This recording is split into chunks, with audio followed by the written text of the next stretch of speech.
What if the world as you know it is a lie?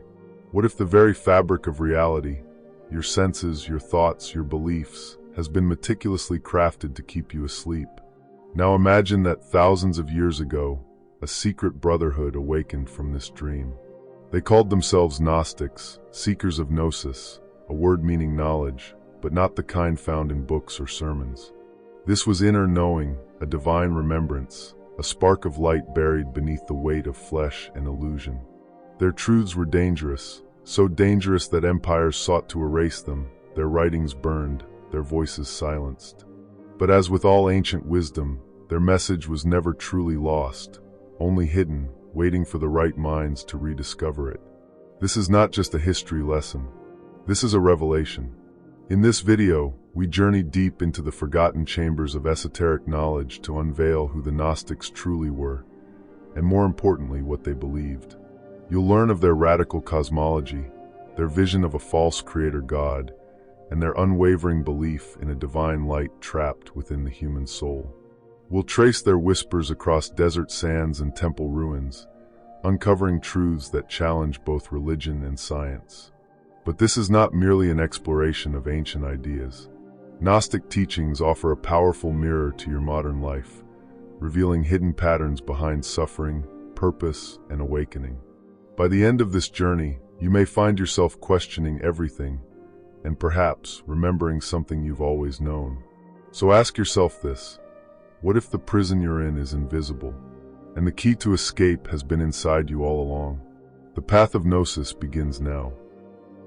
To understand the Gnostics, we must travel back, not just through time, but through layers of perception, peeling back the veil of history that has obscured their presence. The term Gnostic derives from the Greek gnosis, meaning knowledge, but this was not academic learning. This was the kind of knowledge that burns through illusion, a knowing that is felt in the marrow of the soul. Gnostics did not believe in salvation through faith, obedience, or ritual. For them, salvation came through awakening, through inner revelation. They emerged in the shadowy corridors of the ancient world, around the 1st and 2nd centuries CE, though their roots stretch back further, into the mystical currents of Egyptian thought, Platonic philosophy, Persian dualism, and the ancient mystery schools of the East.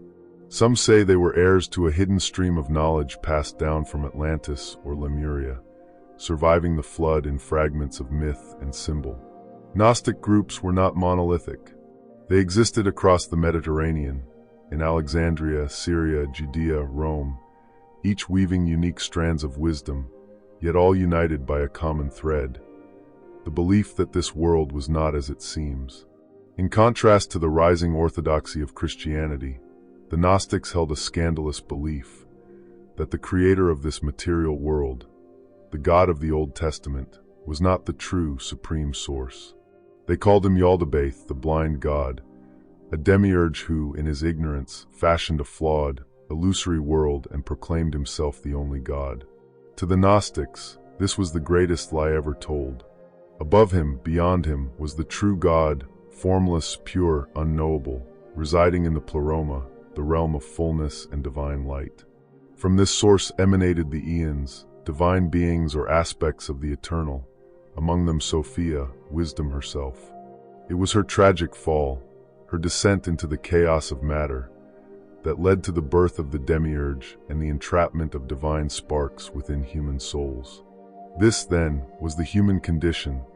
Each of us is a shard of divine light, fallen into a world of illusion, ruled by powers who do not want us to awaken. The Gnostics saw the archons, the rulers, as spiritual parasites, feeding off ignorance and fear, manipulating systems of religion, politics, and even thought to keep humanity asleep. Such beliefs were not only radical, they were revolutionary. The early church saw Gnosticism as a threat, not just theologically but existentially. Gnostics didn't need priests. They didn't need dogma. Their church was within. Their savior wasn't an external figure but an inner Christ, an archetype of awakening. And that made them dangerous. By the 4th century, with the rise of the Roman Church and the consolidation of doctrine, Gnostic texts were systematically destroyed, labeled heresy, buried beneath centuries of silence. But secrets never stay buried forever. In 1945, in a desert cave near Nag Hammadi, Egypt, a young farmer unearthed a sealed jar. Inside it, bound in fragile leather, were texts lost to time: the Gospel of Thomas, the secret book of John, the Gospel of Truth, sacred writings untouched for over 1,000 years. Their words were electric, unsettling, radiant. They spoke of inner awakening, of realms beyond sight, of the spark of God within man. The discovery was not just archaeological, it was spiritual. The Gnostic voice, long silenced, was once again speaking. And now you're listening. To grasp Gnostic belief is to step through a mirror into a world where everything is reversed. What most people call reality, the Gnostics called illusion. What others praised as divine, they often exposed as deceit. Their vision was not meant to comfort, but to awaken. At the heart of Gnostic cosmology is a cosmic drama, a tale not of sin and redemption, but of light entangled in darkness. Imagine, if you will, the pleroma, an infinite ocean of divine fullness, the source of all being. From this unfathomable source emanated divine qualities, eons, each a living aspect of the ineffable God. Among these eons was Sophia, the embodiment of wisdom. But Sophia desired something forbidden, to know the absolute directly, to create without her consort. In her yearning, she gave birth to a malformed being, Yaldabaoth, a creature of immense power but blinded by ignorance. Cast out of the pleroma, Yaldabaoth believed himself to be the only God. In his arrogance, he created the material universe, a distorted copy of the divine realms, fashioning planets, stars, and finally humankind. But in doing so, something extraordinary occurred. Sophia, remorseful and compassionate, infused humanity with a divine spark, a fragment of true light buried deep within flesh. Thus, every human became a battleground between ignorance and awakening, darkness and divine memory. The Gnostics viewed this world not as a gift from God, but as a trap, a labyrinth designed to distract the soul with pleasure, pain, and forgetfulness. The archons, Yaldabaoth's servants, are like prison guards, invisible, insidious, whispering lies into the minds of men, convincing them to obey, consume, conform. But the soul remembers, and that memory, however faint, is gnosis. Gnosis isn't belief. It isn't faith. It is direct inner experience. It is the moment you see the puppet strings and realize you are not the puppet. It is the sudden, electric knowing that you are not from here, that you are light disguised as form. Gnostic texts like the Gospel of Thomas speak in riddles meant to crack open the soul. If you bring forth what is within you, what you bring forth will save you. It says, if you do not bring forth what is within you, what you do not bring forth will destroy you. To the Gnostic, salvation wasn't a future event. It was a present awakening. It wasn't granted by a God outside of you. It emerged when you pierced the veil of illusion and remembered who you truly are. They saw the figure of Christ not as a sacrificial savior, but as a divine messenger, an emissary from the pleroma who came not to die for sins, but to awaken the slumbering sparks. He was not worshipped, but emulated. He was the Gnostic Redeemer, revealing the knowledge that could liberate the soul from the cycle of death and rebirth. One of the most radical ideas in Gnostic thought is that the world isn't just broken, it was meant to be broken. Not because of karma or original sin, but because it was forged by a blind craftsman who mistook his shadow for light. In this view, evil is not a mystery, it's the logical outcome of a creation divorced from its source. And yet, this is not a message of despair. In the darkness, Gnostics saw opportunity. Each moment of suffering was a chance to remember. Each injustice, a push toward awakening. The world was a test, not a home. A mirror, not the truth. This is why the Gnostics were feared, not because they were strange, but because they were free. They bowed to no earthly power, no rigid dogma. Their sanctuary was silence. Their cathedral, the awakened heart. And this is where the path deepens. But the deeper you descend into Gnostic thought, the more paradoxical it becomes. The world is illusion, yes, but illusion with purpose. A prison, yes, but one with a hidden door. For the Gnostic, everything that exists is a cipher, a symbol hiding deeper realities. Myths are not merely stories, they are encrypted messages for the soul. Take the figure of Sophia. To the untrained eye, she is a fallen aeon. But to the Gnostic initiate, she represents something more intimate. The divine spark within you cast into matter, veiled in amnesia. Her fall is your descent into form. Her yearning for redemption mirrors your hunger for truth.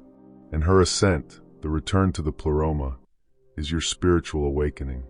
In this way, Gnostic teachings are deeply personal. They do not speak of humanity in abstract terms. They speak to you directly.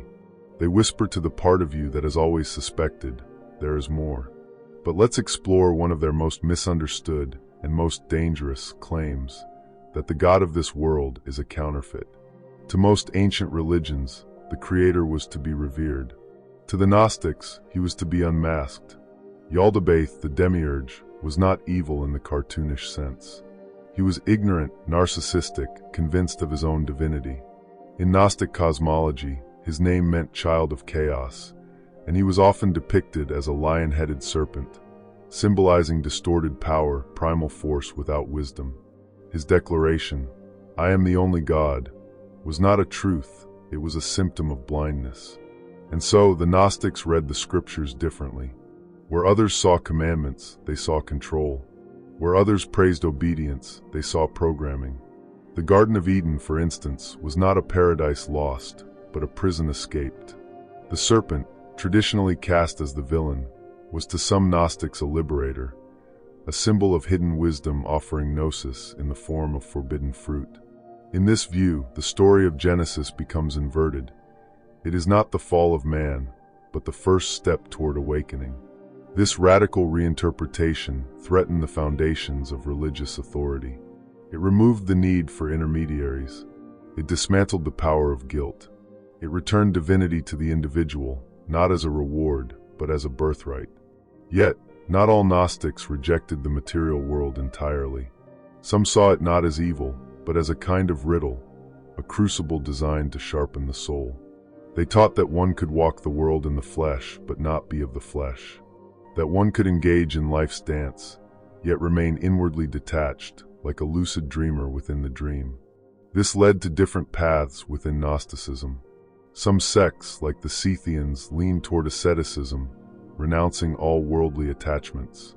Others, like the Valentinians, embraced the sacredness of love, art, and beauty, seeing in them the fingerprints of the true God, echoes of the pleroma shimmering through the veil. This diversity reveals a crucial truth. Gnosticism was not a single dogma, but a living path, a mystical inquiry into the nature of existence. It did not demand belief. It demanded experience. And it offered tools, symbol, myth, meditation, inner silence, to help the seeker navigate the labyrinth of illusion. But perhaps the most profound insight of all lies in the Gnostic understanding of suffering. Where most traditions treat pain as punishment or karmic consequence, Gnosticism reframes it as a catalyst. Suffering, in their eyes, cracks the shell of the ego. It dissolves the illusions of permanence. It forces the soul to look inward, to remember. This doesn't make suffering good, but it makes it meaningful. To suffer is not to be cursed. It is to be called. And so, in a world ruled by forgetfulness, the Gnostic is a rebel. Not with weapons or words, but with awareness. The Gnostic walks the edge of dreams, carrying within them the memory of light and the determination to awaken, no matter the cost. And for those who dare to listen, the call of gnosis still echoes. So how does one live as a Gnostic in a modern world built on distraction and noise? How can these ancient whispers of wisdom guide us through traffic, deadlines, heartbreak, and chaos? The answer begins not with belief, but with awareness. To walk the Gnostic path today is to live in remembrance. It is to know, deeply and constantly, that you are not merely a body, not merely a name, not merely a consumer of experiences. You are a fragment of divine light, temporarily dreaming the human dream. This shift in identity is not intellectual, it is experiential. And it begins, as it always has, with stillness. The ancient Gnostics revered silence, not just the absence of sound, but the presence of sacred inner stillness. In our noisy world, Reclaiming even a few minutes of silence each day becomes an act of rebellion. When you close your eyes, slow your breath, and retreat from the external, something subtle awakens. A presence, a watcher behind the eyes. It is there, in that space between thoughts, that gnosis begins to stir. As your awareness deepens, the world begins to speak differently. Every object, every event, every moment becomes symbolic, alive with layered meaning. A crow landing on your windowsill, a dream of falling, a conversation that echoes something ancient. The Gnostics taught that the universe is not reality, but reflection, a great mirror hiding truth beneath its shifting surface. To see through it, one must pay attention. Keep a journal of your dreams. Look for patterns in your daily life. Begin to see symbols not as decoration, but as messages encoded for your awakening. And yet, perhaps the most subversive Gnostic practice is to question the voice of the Demiurge, not just in the world, but within yourself. That voice that tells you you're not enough, that demands conformity, that rewards obedience and punishes doubt. The Gnostic path invites you to turn inward and ask, again and again, who told me this? Is it true? And what part of me knows better? Gnosis is not found in belief systems. It is found in direct communion with mystery. And that communion takes many forms: meditation, solitude in nature, breath work, art, or sacred movement. Anything that dissolves the ego and invites your deeper self to speak. It's not about escaping the world, but piercing it. When you feel awe, true soul-deep awe, you are brushing against the edges of gnosis. In that moment, the veil thins, and something ancient within you remembers. As this remembrance grows, your choices begin to change. You align not with external commandments, but with the light inside you. You act with integrity, not from fear of punishment, but from resonance with your divine nature. You become compassionate, not from duty, but from recognition. You begin to walk this world with the quiet certainty that you are not merely in it, you are also beyond it. And perhaps most important of all, you learn to carry this light in silence. Gnostic truth is not something to be imposed, it is something to be lived. When you walk with presence, when your peace is unshaken, when your eyes shine with knowing, others will notice. Some may ask you what you know. You needn't explain. Just ask them a question that turns their gaze inward. The Gnostic never forces truth. They simply remember it, and in doing so help others to remember as well. In the end, the Gnostic path is not about escape. It is about awakening. Not about salvation from above, but revelation from within. A slow, radiant unfolding. A return to what you never truly lost. The Gnostics were never merely rebels, heretics, or mystics lost to time. They were torchbearers of a forgotten flame. They whispered what the world was not ready to hear, that within every human soul lies a divine inheritance, buried beneath layers of illusion, waiting to be remembered. They taught not dogma, but awakening, not salvation through external saviors, but liberation through inner light. Their truths were veiled in myth and symbol, protected from corruption by mystery, and passed from soul to soul like a sacred spark. And yet their voice was nearly silenced by empire, by religion, by time itself. But truth, as always, only sleeps. It cannot die. Today, that same flame flickers again. In every question that breaks you open. In every quiet moment of stillness. In every dream that feels more real than waking. The Gnostic path is not a relic of history. It is a living current. And you, perhaps unknowingly, have already stepped into its stream. You are not who you think you are. You are not what the world tells you to be. You are the mystery looking through your own eyes. So ask yourself, what is real? Who is asking? And what, deep within you, has never changed? The Gnostics would smile at such questions, for they knew the answers are not in words, but in the space between them. If this truth resonates with something long forgotten inside you, do not ignore it. Explore it. Meditate on it. Let it guide you, not as a doctrine, but as a light. And if you found value in this unveiling of ancient wisdom, consider subscribing to this channel. We are only just beginning to remember. There are more secrets to awaken, more paths to walk, more truths to reclaim. Until next time, look deeper. Question everything. And never forget, the spark is still alive within you. All you have to do is remember.